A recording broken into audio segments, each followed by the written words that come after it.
বন্ধু বান্ধৱীসকল, last time এনেকুৱা হৈছে যেন জুবিন দাই আমাৰ ন্যায় নেপাবগৈ নেকি। মোৰ এনেকুৱাহে লাগি আছে দেই।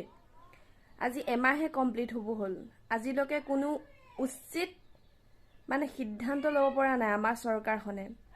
লাষ্ট টাইম গৈ আমাৰ জুবিন দাৰ বৌয়েও যে হেছটেগ জাষ্টিছ ফৰ জুবিন দা লগাব দিছে।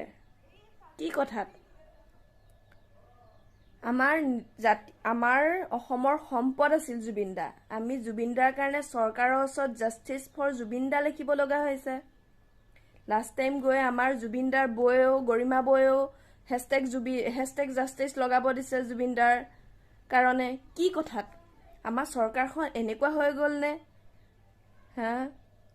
আমাৰ নিজৰ জুবিন দাৰ কাৰণে আমি জাষ্টিছ বিচাৰিবলগীয়া হৈছে। লাষ্ট টাইম এনেকুৱা লাগিছে যেন মোৰ এইবিলাক চব পলিটিক্স হৈ গৈ আছে। ৰাইজ, আপোনালোকৰ অনুভৱ কি? মোক কমেণ্ট কৰি জনাবচোন।